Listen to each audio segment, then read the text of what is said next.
This is kind of, Sumi Gaeshi means corner counter. It's a counter movement. You're rolling backward in a reversal roll. You're rolling him backward. That's what you're doing. Corner to the corner. Okay? All right. And there's the different setups to do it. Let's show a pretty one that we like. We're going to do the single 2-on-1. Let's just work on that one right now. All right. So, look, when we're gripping, I want to get this, and I want to get this grip. Okay, this is my setup grip. Okay, so my left hand on here, my right hand up here about the middle of the back. Okay, and what I'm going to do, I'm going to step in across his body. This is coming at his corner. That's why it's called a corner counter. There are different. There's another throw called, Sumi Gaeshi. That's a different one, but you roll him straight back. This was over his corner. Okay, that's why it's called a corner counter. Corner back. All right, so here we go. And what I'm going to do is just from this position and step in here with my left foot. As I do that, I jam my foot here. That's an important thing. Jam your foot. I'm going to have those guys do it here in a second. But when you do that, it's across his body. See that? Like this, across the body, and I sit and roll him backward that way. Which one do you guys want to do? I don't care. You want to do it? All right. Now watch. He comes from the side. This is why it's from the corner. See, it's a corner angle. That's really important here. Okay. See the cross grip. Now there are other ways to do your hands, but we're just showing the cross grip version tonight. It's a really effective. See the back grip here. This is going to be pulling him backward. You'll see that in a moment. When Mike steps in, he steps across his body and gives a nice big step. Now, if you guys can come around and see this, Mike can jam his foot up. See that jam right up there? Get out of his way. All right. Now he's just going to sit on his buttocks and roll across his back, right over on top of. We'd like to go right over on top of the guy because we want to set him up for some kind of a ground fight. So arm lock, whatever it may be. We want to get on top of it. Let's look at it again.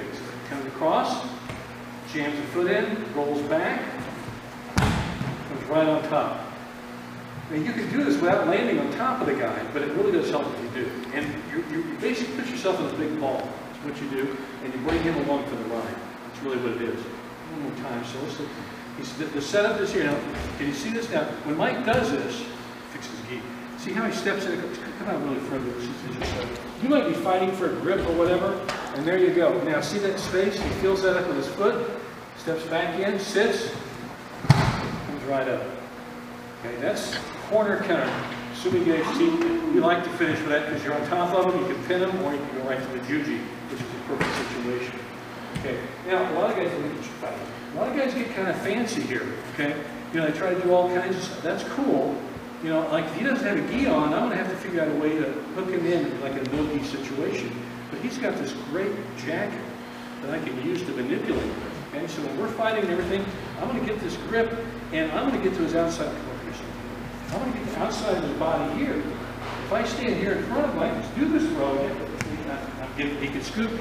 So I want to get the outside of it where I can get a better angle so I can have a better edge on the attack. Okay, so when I come here, I'm going to come sideways out here like this. As soon as I do it, snap it up here, get your gi. This is important. Now what will happen is you step into him. See that across? It sucks him in tight. See how I pull it into my torso here? Like this, and my elbow is down. That's what these guys are doing here. And then jam right there. Now when you jam, your foot is across there. Don't let that hang. Normally we point our toe down like it throws. This is one time where I want to hook it. I want to hook it like this. Like that. And that hook helps catch his thigh. And I roll him backwards. I want to literally squat on my buttocks, go down and roll in a nice tight little ball. Okay? What are you doing? I don't care who does it.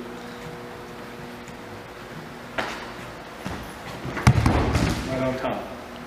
So that's how it looks in action. Okay? I can do one more time. Turn on so we get an angle. He steps across, sits, right on top. That's Sumi Gaeshi. Corner, backward roll, corner counter movement. That's what it is. It's really not that hard of a throw. And it's a very, very tricky throw. A lot of guys, one thing about tactics, if we're fighting here like this, and I'm all bent over like this, he thinks I'm kind of defensive. But really, I'm not at this point. I'm just setting him up because I'm trying to make some space here. If I do this straight, it's kind of tough for me to come. I could, but it's kind of tougher for me. I need to back out a little bit, step in and catch it, and it closes that gap. Make sense, everybody? And whatever, tall guys, short guys, I always said this was the tall man tomoe-nage, circle throw. Because, you know, circle throw is great if you're shorter, but I never had success with it because I was always like a really tall guy. But this could be suited to anybody in height. Tomoe-nage works, I'm just saying this works better for me. All right, let's try it out today, okay?